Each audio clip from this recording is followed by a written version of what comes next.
back to Norcetto. Congratulations, my friend. You maybe do not know this, but this is episode 10. Episode 10. Wow. Wow. That's crazy. It doesn't seem like we've actually been doing it that long. I know, right? And I'm really excited about this. We've got a lot of stuff to go through tonight because we missed last week, so this is going to be chock full of so much drama and emotion.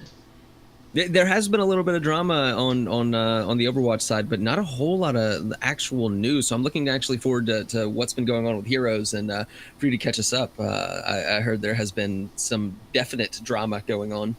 Yeah, definitely. So I'm happy to be on the other side of this because I will say the weekend was not kind to me, but in spite of that, there was some really great Heroes of the Storm that was played. Actually, this past weekend was the Crucible that was played for the bottom two teams in Heroes of the Storm playing against the top two Open Division teams. But before I talk about that, I would like to go back real quick to talk about the previous weekend, which was the playoffs for the last BlizzCon seedings. Right, because Europe and North America, right? You go over things. So yeah, what happened 2 weeks ago? Right, so we're going to go over to the other monitor where I've made a handy little guide for this. So, the European BlizzCon playoffs. It was 3 rounds played between 4 teams, I believe. And the bracket here is the ultimate winner of this was the Leftovers beating Fnatic 3-1. Wow.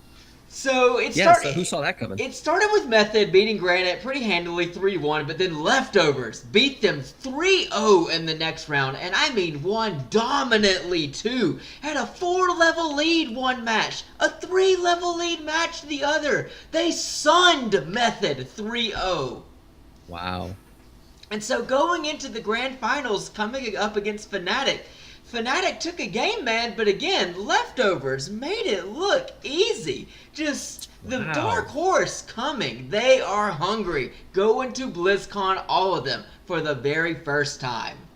That's crazy. They're on a roll, man. Like, that's wow. I'm going to talk about that, actually. Who's backing these people at this point?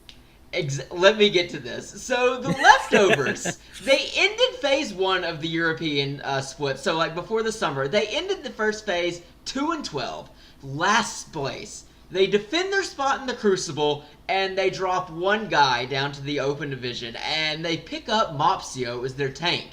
And this was after Mopsio got dropped by Zealots, right after they had just come up in they barely made it into the Western Clash, but came up in second place to like aggravate Dignitas. So after a really crazy strong performance at the Western Clash and then just barely missing qualifying for the midseason brawl, they dropped Mopsio. It was pretty questionable to people because they were like, Mopsio has played well. So the Leftovers pick him up, and then for the second time this year, Mopsio puts a team on his back, takes them to the Western Clash, comes up second again against Dignitas, and like I said, they're now all going to BlizzCon for the first time. You asked who's backing these guys? Norcetto? Nobody is backing these guys. They have no sponsor. Scrappy. And so what's wild about this is that Dignitas and all the Korean teams, all the organization teams, they're all going to be boot camping in North America getting ready for BlizzCon, and Leftovers does not have that financial backing behind them.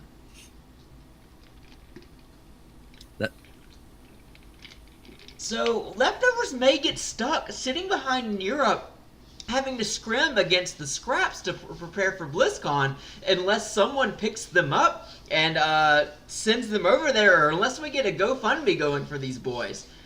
Well, that's I mean, there's 2 things about this. One, they definitely deserve someone to pick them up at this point. I think they've kind of proved that they have the chops to do it. And the second thing is that a lot of people sometimes don't realize is that, yeah, if you're playing in a region where there's not as much high-ranking talent, I mean, you get better by playing people as good, if not better than you. If you're the top of your region and everyone better than you is in every other region, you can't really get better and compete at their level. So yeah, it's not just about having the money to travel. It's about being able to continue to improve. But I guess since we're now talking about getting to North America, I should tell you about who got in from North America. Mm. And this was a wild playoff, man. So it started off with leftovers, remember, for the first time, getting out of the Crucible, getting to play in the playoff. Congrats to them, but lost to Endemic in a best-of-5, going all the way to Game 5. So Endemic goes on to Team Freedom. Team Freedom puts him away pretty easily. This was expected. Now we're at the matchup that it really matters. Octalysis versus Freedom. Octalysis has been on a tear, and Octalysis just recently beat Freedom. And so Octalysis was pretty much in the best position they could be in at second to last match, not having to show any of their draft. And so Octalysis comes out, and sure enough, first 2 games, wipes the floor with Freedom. Beats their ass. Wow. Game 3. Halfway through this match, same thing. Octalysis is dominating. And then suddenly, like, I can't remember specifically at this point, they were 2, maybe 3 levels down. Freedom. They were, I think on BOE, they had basically one shot. They had one fight that they could possibly take to not lose the match. And they took it, and they got the pick that they needed, and they won the match, and they come back and win Game 3 and go on to reverse sweep. Wow, holy shit. So that's it, exactly. So this was totally unexpected by anyone for Freedom to put up this kind of fight. It was Monka S in the chat for the last 2 games. Wow. Wow. And so I was pretty pleased with this because I was really worried about Octalysis coming up against Tempo Storm in the grand finals. Exactly, yeah. But then you got to worry about the people who beat Octalysis. Exactly. And sure enough, Norcetto, my man, they tried to do it a second time against Tempo Storm. They, Tempo won the first 2, I think, and then Freedom came back and won 2 more. And then Tempo had to take it in Game 5. And I'm talking like... Freedom had a 14% core stand at one point in one of the games. Just insanity what they were pulling off. Clawing for everything. Taking it down to the very last minute. Oof. And so, okay, wait, I actually have the note about this. Game 5, Tempo was down all of their structures on BOE to Freedom had 2 keeps still alive. Tempo did not win a single Immortal on this map, but they got 2 team fights late at the game to be able to get a core rush down. That's how they secured their trip to Blizzcon. Didn't win the objective a single time, won 2 team fights at the end of the game, down no structures to 2 keeps. It was unbelievable. That is something huge about Heroes, is how quick a late in the round fight can turn things. Oh my god, it's devastating, and it has happened so many times in the past 2 weekends. It is critical. Closing games in this game is critical. Yeah. So, with that said, and actually this weekend, Korea played their playoff because they had Thanksgiving the previous weekend. And I don't have a breakdown of this, but I will tell you, Miracle is the one who came out of that. And Miracle is the team that, true to their name, they are the only team that has beaten Gen G in this phase of HGC of Korea. And they're going to BlizzCon. That's what I hear about Gen G is they just win. So that's crazy to hear. So there's 2 groups that it's broken down into. Group A is Gen G, Beyond the Game from China, Team Liquid from Europe, Tempo Storm, Miracle, and Luna Meow from the Asia Pacific region, I think.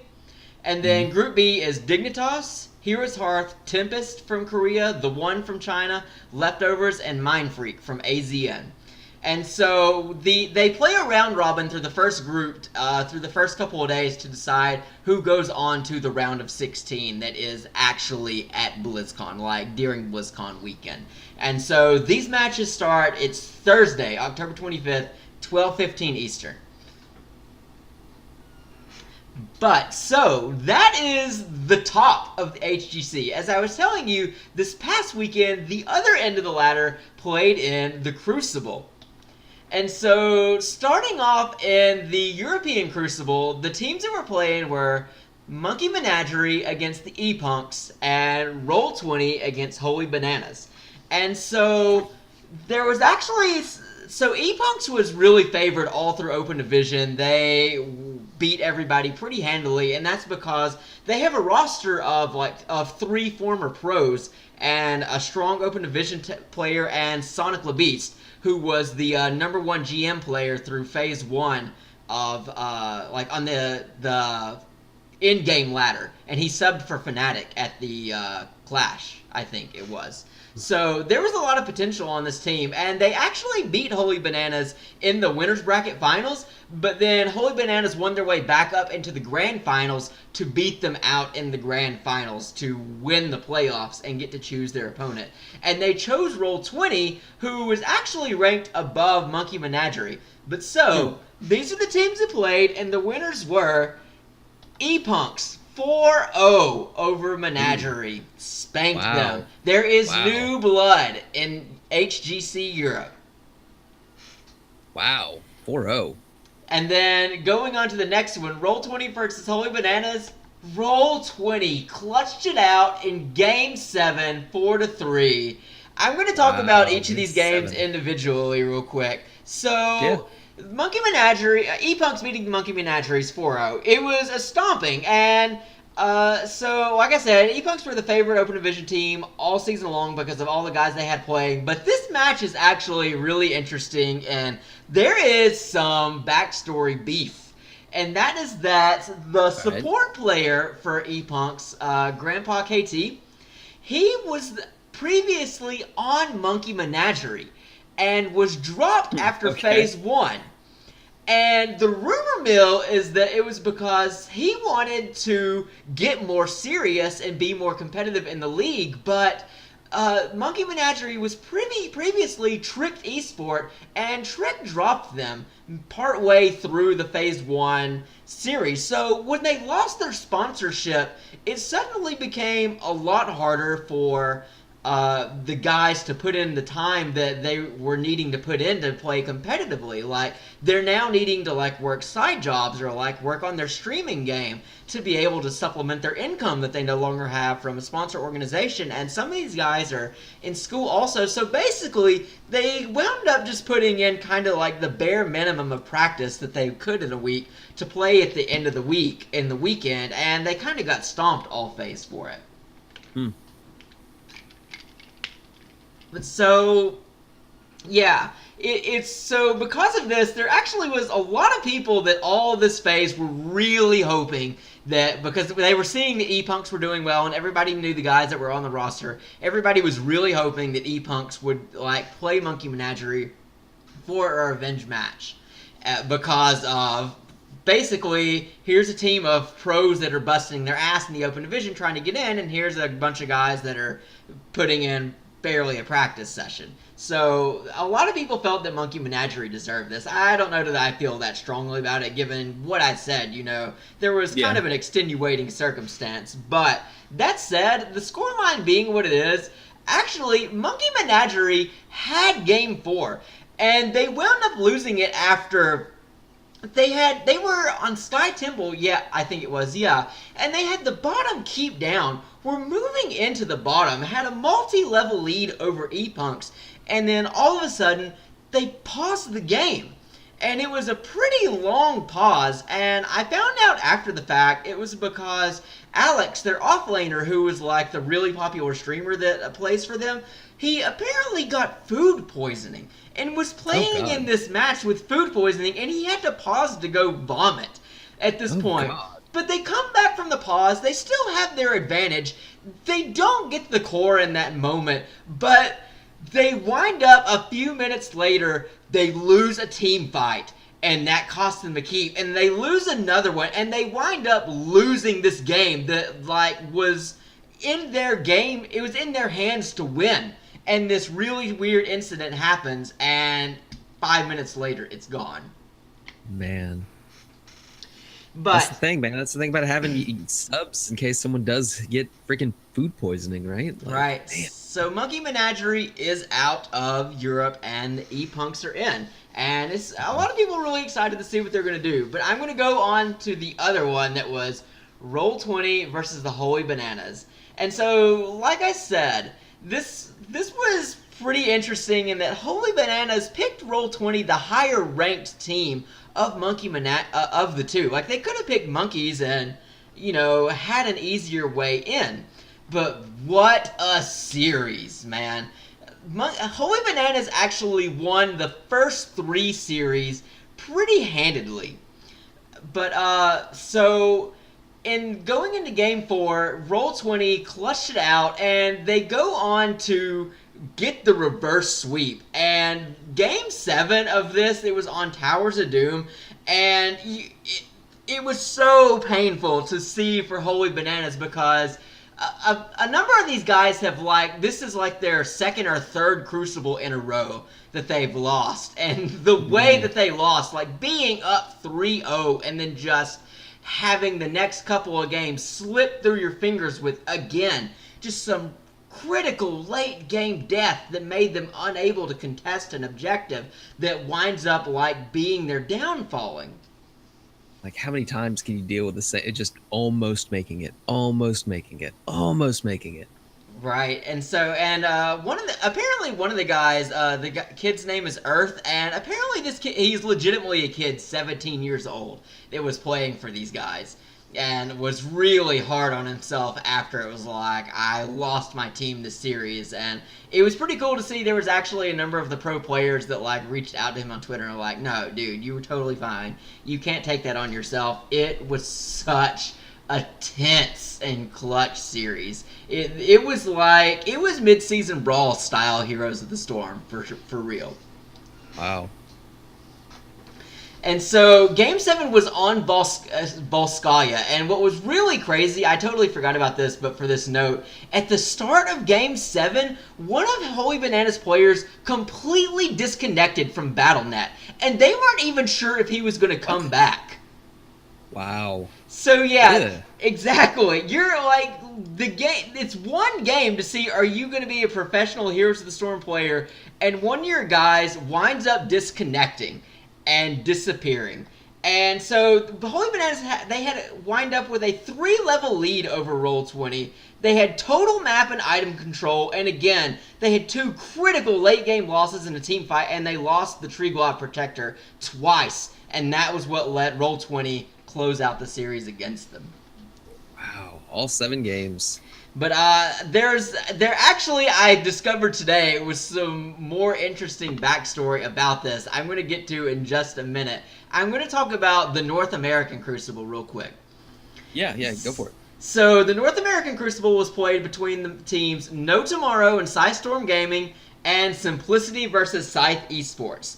And so No Tomorrow 4-2 against Psystorm Gaming, holding their place in HGC. Simplicity going down 2-4 to Scythe Esports. So there, again, a lot of emotion in this. You were talking earlier about how when you play in a lesser region, it's really hard to find some competition sometimes to help yourself grow. Right. And that's exactly what is the case with Psystorm. Psystorm, 3 of the 5 members of their team were from a Southeast Asia minor team called Deadly Kittens. And Deadly Kittens, just every... It's a good name. Right? Great name. And every phase of HGC, they won the region. They were always at the mid-season brawl, always at Blizzcon, but they were always put out in the first round. And so they were at a point where they felt that they just couldn't continue to grow in the region. So they decided to move to North America. And it actually was really difficult for them, and that because of apparently their attorney messed up something in the paperwork, so their visa was actually delayed. So they couldn't participate in Phase 1 of the Open Division at all. They weren't able to participate in the Open Division until Cup 4 of 7 in Phase 2. And so they started at a point deficit. And basically, they had to finish at second or better in the last cup in order to even qualify for the playoff. And they did it. So they got the 6th seed, and they got into the playoffs. Very nice. But they wound up losing to, oh my god, I'm just blanking on the other team name, Scythe, in the grand finals. But still, a really emotional journey, these guys, to come to the other side of the world to get an opportunity to play for a major region. And they won the first 2 matches. It was going their way. Deficit into all of this. But unfortunately, from game 3 on, they got exposed, man. Like, they had some really questionable calls in their shot calling and their macro play, and the experience of No Tomorrow punished them for it. So, like, it's heartbreaking, man, to, like, have gone through all of that and to come that close and to come up that short. And all I can really say about it is, like, man, I hope Psystorm sticks by these guys. And like they put them up in a house in Virginia. Like, these guys for like the past months have just been like, their whole life has been playing, practicing Heroes of the Storm, trying to get this opportunity. So, like, they played decently, but they've just got a few things to clean up. And so if they play through another round of Open Division, they've got a great shot to come back and try again. But so moving on to the other one, Simplicity versus Scythe Esports. So Scythe is a team of numerous sub-pro players. They won the Open Division playoff, like I said. They won 5 of the 7 cups, and the 2 that they didn't, they came up second. They never dropped a single set, all series 0-2. The only losses they had were to one team where they lost 1-2. And so, like Holy Bananas, they kind of took this strange pick in that they chose the higher ranked opponent in Simplicity. And so the first 4 games were really tight, actually, back and forth. It was tied up 2-2, but then Scythe managed to close it out. And again, it's pretty wild because you got to remember, Simplicity fell into this position in the very last match of the last week. And this team actually, like, this team has 2 Blizzcon champions on it, and King Cafe and K1 Pro. They're they and Fan are the last players still in the league from when Cloud9 was still a power team. And then Zuna also. He hasn't won Blizzcon, but he came up second in that Tempo Storm team with Dreadnought, who's a caster now, and Dunk Train, and like a bunch of really legendary Tempo Storm players. So it really is very much a changing of the guard, that this team of some old guys that, again, a lot of people kind of look at them like Monkey Menagerie, where like, these guys have just kind of been coasting since the 2016 season, not ever really getting significantly better. And so a lot of people are really happy that you have this like team of scrappy guys coming in and pushing out some of the old blood for the new.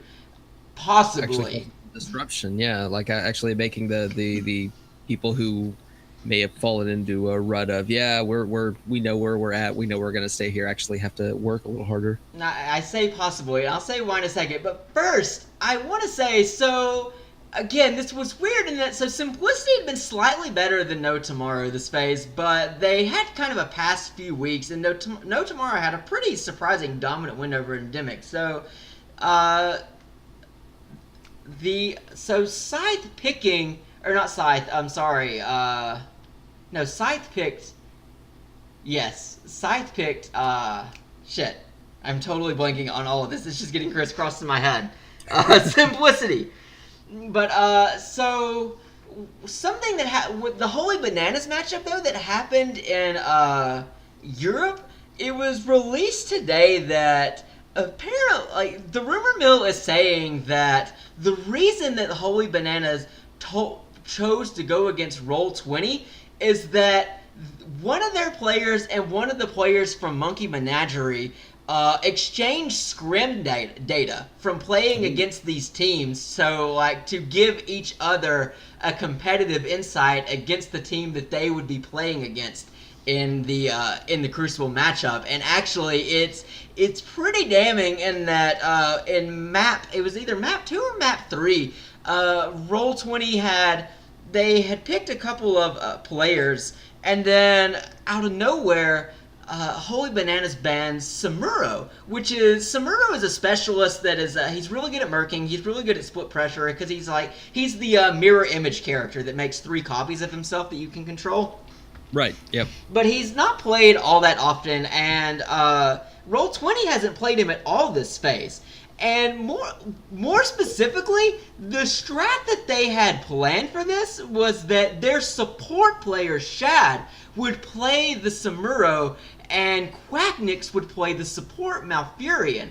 And so it seems like legitimately this happened, that there was some sort of like insider training of drafting information in these matchups.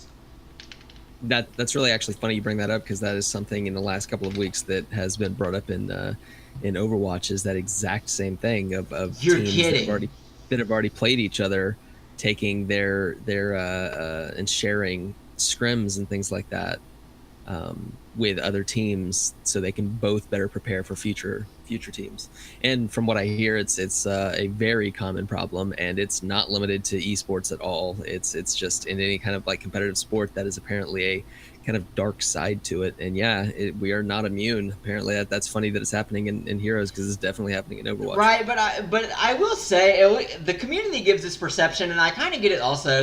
One thing you have to remember is that there's 8 teams in a region. So, like, they only have each other to scrim about. So it's, like, actually a very small group of people that, like, it's kind of this unspoken, like, word of trust with each other. They're like, hey, we're all not going to stab each other in the back like this. What happens in scrims stays in scrims. And, like, we all know each other. We all play with each other constantly. If you break this rule, we're not going to scrim against you, because we can't trust you to not leak our shit to people that we're going to be playing against in the league. Right. And then you have to realize that some of the teams are like, well, if everybody else is doing this, we have to do it just to keep up. Mm-hmm. You know? And it's just bad all around, and it poisons a certain aspect of the community. But the last thing that I will say about all this is, so, I mean, grats to Scythe getting in, grats to E-Punks getting in, but there has been some really crazy retirement drama in all of this. Yeah, you you mentioned that over the weekend when I talked to you, but you said there was some retirement drama, so yeah, let's get into that. What does that mean? So, Quacknix, who was like the drafter and shot caller for Roll20, who they just picked up this phase, he said numerous weeks ago that excuse me, that he's going to be retiring after this phase and just go be a streamer full time. He was dropped from Fnatic and Roll20 picked him up, and he'd kind of been open about, like, he had been losing a lot of his drive for the game, and he felt like it was starting to affect his teammates in Fnatic, and, like, it was just kind of like an amicable decision to split and him not have, like, the degree of pressure on himself for the responsibilities that it requires to be the drafter and shot caller for Fnatic, who's trying to be one of the top teams in the league, and your heart's not in it. So he said numerous weeks ago, that he would be retiring, but so E-Punks won their way into the HGC, and immediately after it, one of their players, Rosmag, announced that he was going to be stepping down and not playing next year. Oh, wow. Right? Nobody saw it coming. Like, I guess he made up his mind before they played the game, and I guess he told his team. I'm not sure, but, like, I mean, good on him. He was like, I'm going to play this series. I'm going to get my boys into the league, but I'm done after this. God, yeah, because that's what it was. Like, it must have been a win or lose, I'm out. Because, yeah, I wonder what happened. Well, he's another guy that, like, he's been doing it for a while, and, like, he's just ready to, he just needs a break. Like, there's a number of guys in the past couple of months that, at this point, that are now stepping down, but it's a lot of guys that have been doing it for a while, like, multiple years, and they are getting to the point where they're like, I think it's time for some other people to do this, and I want to try some different things. And so, in this same vein, Zuna from Simplicity, who I said he was like one of the last guys remaining from that really legendary Tempo Storm team, he announced so before all of these matches, they always run these interviews with one of the players from each team about their opponent, and in this pre-match interview, Zuna said he was going to be stepping away after the Crucible and taking a break for a while. So even though, like, these teams in Monkey Menagerie and Simplicity are no longer in the HGC, there's a couple of players actually on Monkey Menagerie, like Chris from Monkey Menagerie is really well liked by a lot of people, and a lot of people hope that he gets picked up, and a lot of people really like Alex. I don't know if Alex, like, how much of his heart is in it. Does he still want to be competitive, or does he just want to lay back and be a streamer and focus on some other things for a while? But similarly, Simplicity has a guy named Hosty that a lot of people think will get picked up, or hope will get picked up, as he's played really well this year. And of the 5 guys on the team, he's the one guy that has been, like, every night grinding his butt off in Hero League, playing the game, trying to get better all the time. But I was telling you about King Caffeine and K1 Pro, who apparently they were on the Cloud9 team, and they for a while now have, like, they only move together, or like a tag deal. So with the number of people that are stepping down and retiring over the past couple of months, and it's not even necessarily the end of it. Like, there might be more people now in this break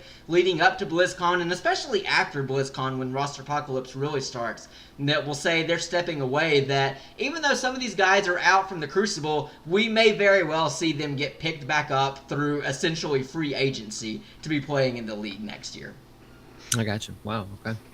But yeah, that is everything that I have for Heroes of the Storm. I really want to know what juicy drama has been going on in Overwatch that you've been coy with me about. Okay, the biggest one I want to just go ahead and jump right into is, so you know how there are kind of feeder teams and contenders for the Overwatch League? Like, yeah. There's the ones who have won to Open Division, but there's also Academy teams for Overwatch League teams. Well, Optic Gaming, who owns Houston, actually, their team just bowed out of the contender trials because they failed to submit a roster, because something is going on behind the scenes with Optic Gaming, and a lot of people have been leaving the organization, and it sounds like there's a lot less investment money than there used to be. So this is kind of a big uh-oh going on for a lot of different things. They're having a down year to begin with, like all of the a lot of their league teams, Call of Duty, things like that, are not doing well. Their PUBG guys are not even being invited to some tournaments because they're not at a certain skill level. So it's been a very bad year for Optic, and we're wondering how this is actually going to affect the Outlaws. So I was looking into it more to see, why are they running out of money and what's wrong with the investment.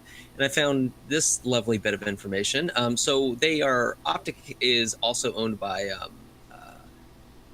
Infinite. And Infinite lost some investment power in August, departing ways with Deep Space Ventures after their co-founder was arrested for allegedly attacking his wife with a hammer. Oh my lord! Oh, that's not funny. That's not funny.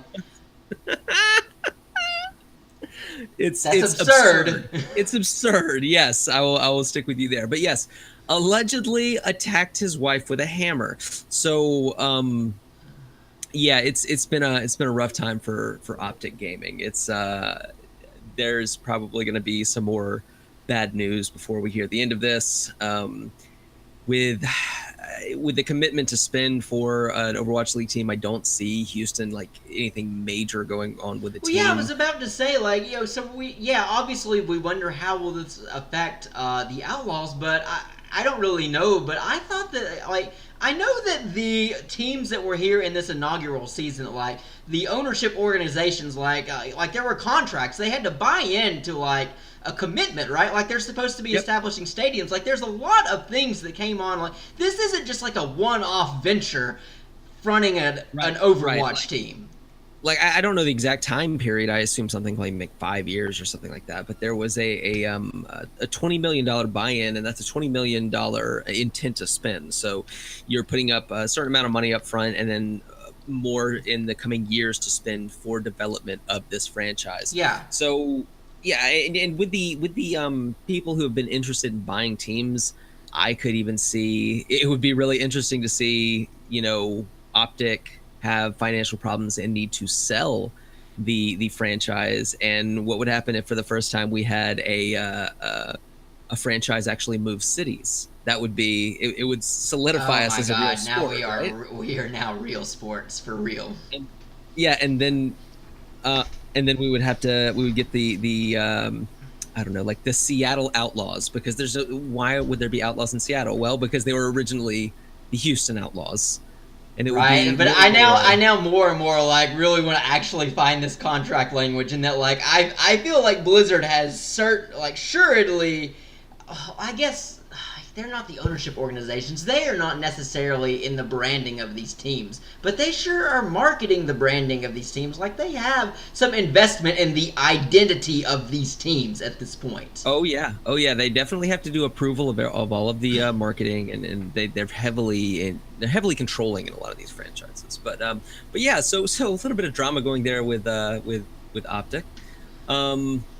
Aside from that, we have potentially a leak of the 2019 Overwatch League Season 2 schedule.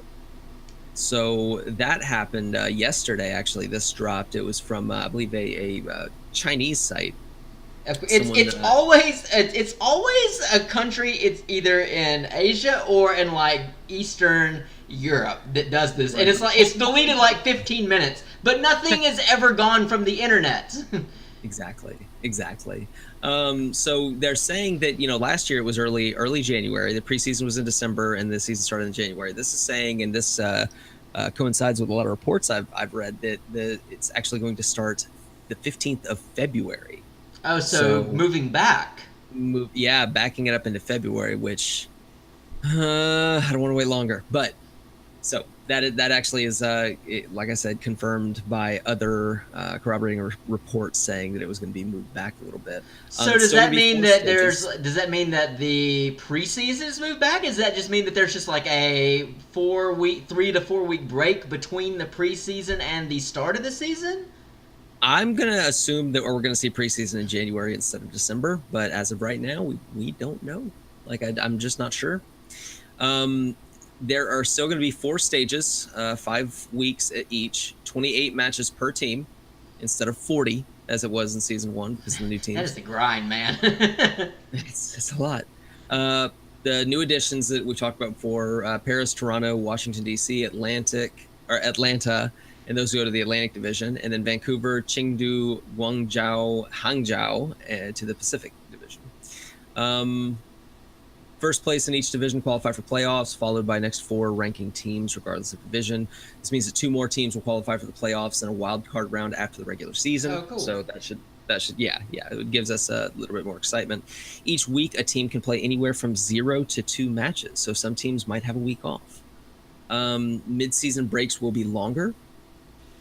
All-Star Weekend will be during the break between stage 2 and 3. So I really think all of this is going to lead to a more enjoyable viewing experience, and it's not going to be as insane of a grind because last season it was 2 games every week for every team, and now it's hey, you the week off. Yeah, and we've talked about this in previous episode about some of these guys. Like, dude, it's the mental toll that this takes on you to go through that schedule. There were some dudes that suffered this past year, man. So it's good for the players too.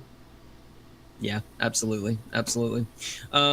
So yeah, that's might get pushed back a month, but we are now in the period where the expansion teams, as of I believe Saturday, it was the last day that they had exclusive signing rights to new players. We're now in the phase where existing teams can sign free agents. So we're through the gauntlet at this point, and it's just basically older teams picking up who is left over that they want to pick up. What that means is that we're pretty confident that all of the expansion teams now have whoever they want, and we should be able to hear some announcements, maybe on rosters, maybe on branding, coming soon.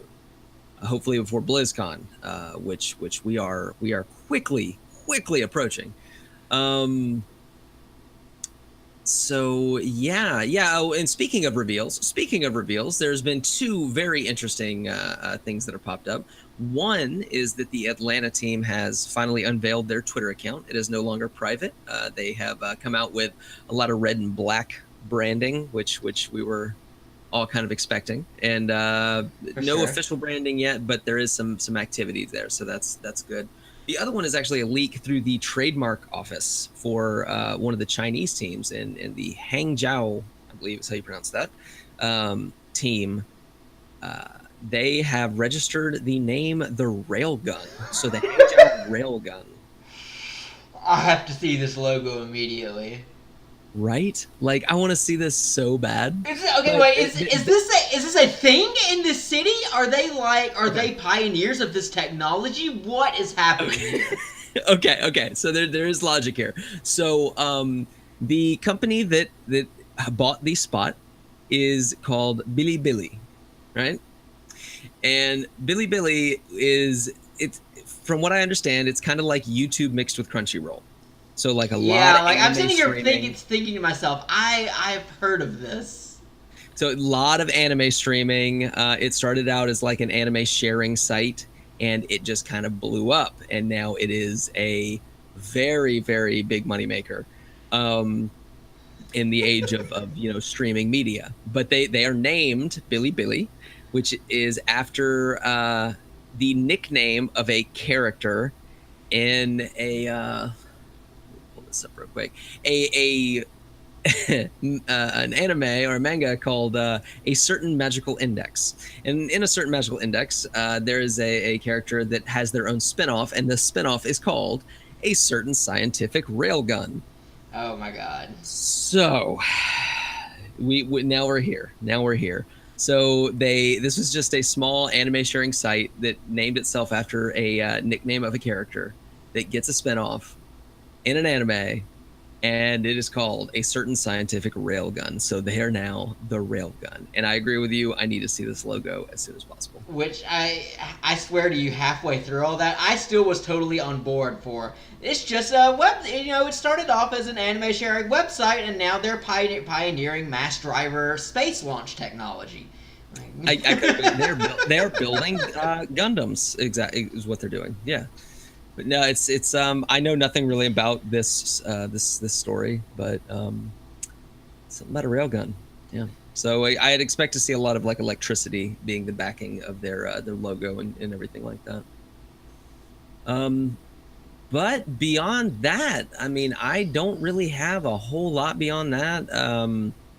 We're waiting on BlizzCon at this point, which is what is that, like 4 weeks away? Is that it? 3 to 4?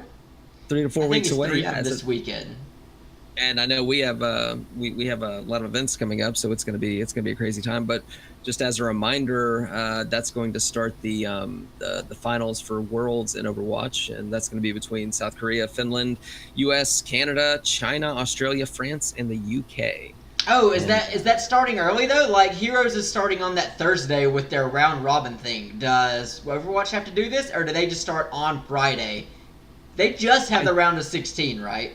They just have that round, and it's I actually think they start just Friday night. Most of it's actually going to be on Saturday, I believe.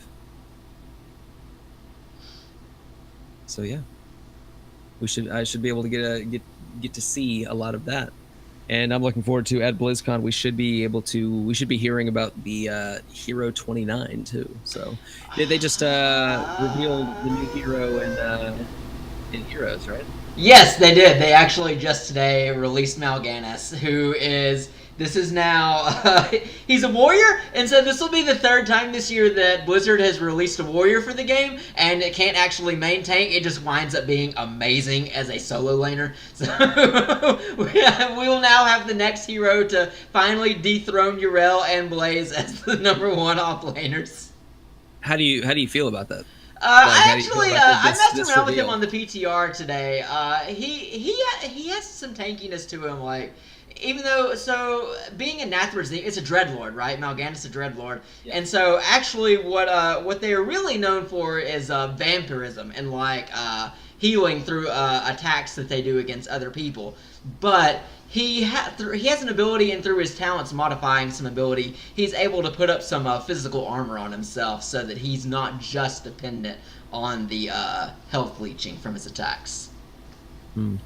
Do you think there's more deserving characters? Do you find it weird that they went with Mal'Ganis? No, I mean Mal'Ganis is for sure of the 3 Dreadlords available, it's got to be Mal'Ganis. Like Warcraft 3: The Frozen Throne is Mal'Ganis. He recruits Arthas to burn Stratholme and bring forth the calling of like the Scourge to lead the invasion of the Burning Legion. Like, Mal'Ganis was the mastermind behind all of this, and Arthas says, "I will chase you to the end of the world, Mal'Ganis! Do you hear me?" Chased him to Northrend. Like, Mal'Ganis is legendary.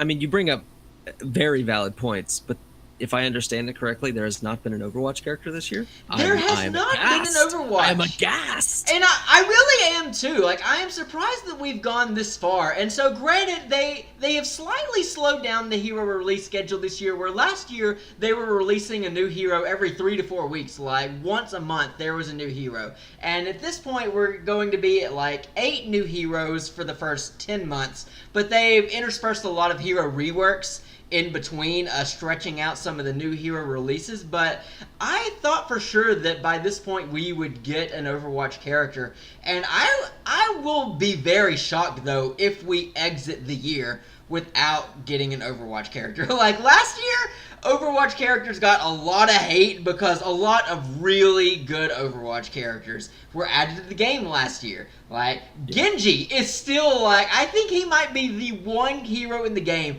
that has 100% participation rate, either banned or picked, like in HGC. Or it may not actually, it may be not 100% anymore, but like, he constantly is either picked or banned. Genji is so good.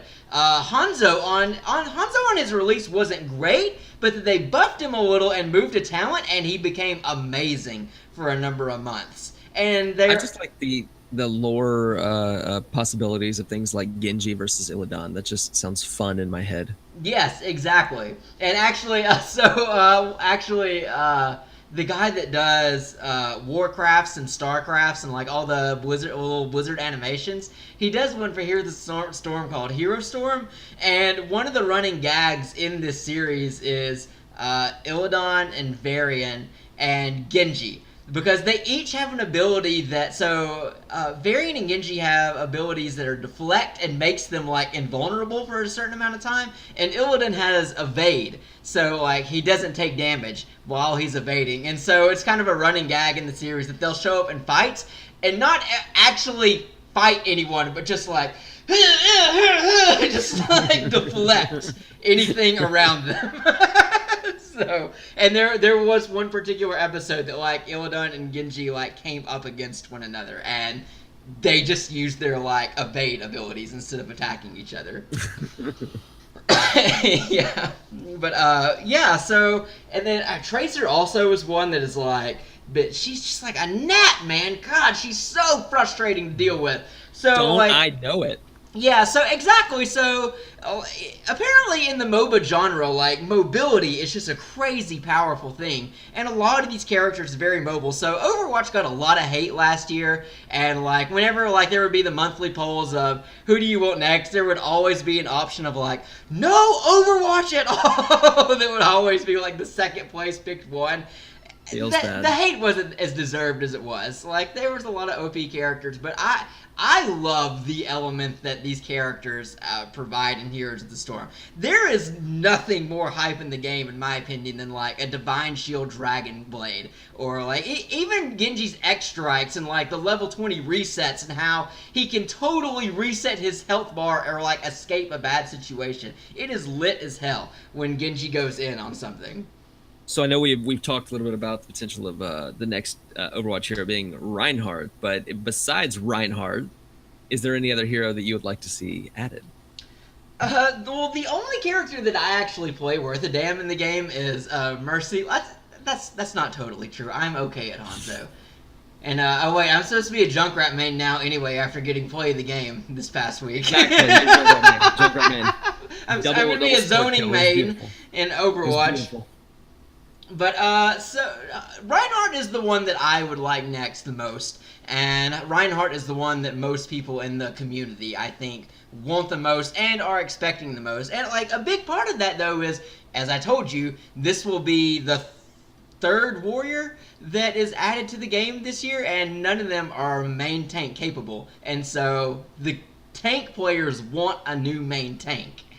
Well, let me go ahead and warn you about Reinhardt and what you had to expect. So you're going to get in a team fight, You're going to be going in. It's going to look good. You're going to be feeling like you're going to take this one based on all the the push you're having, and then your tank is going to charge into their team, completely whiff his charge, and then be completely out of position with no way to get out because he tried to get a crazy kill with his charge. Right. It's Diablo has this mechanic, and like Blaze has something like this too. But actually, that's why a lot of people like. Blaze can't be a main tank because his dive initiate that like stuns people when it hits people, it's so like easy to see coming and sidestep, and it leaves him so vulnerable, so you can't use it as like a true hard engage tool as a solo tank. And so like, yeah, I'm already expecting to see this with Reinhardt. I for sure am expecting that they're gonna have to like adjust the range of this thing because it goes so far in Overwatch. Like, it'll just go down an entire alleyway before he stops. The best feeling in the world is to position yourself like at the very beginning of the charge, where you pick someone up and then you just dump them off a cliff. It's a beautiful thing. It's a beautiful thing. And his like the wave of force he sends, it's a slow, right? On that ability? No, it doesn't slow. It just does damage in Overwatch. I'm sure. Ult builder. But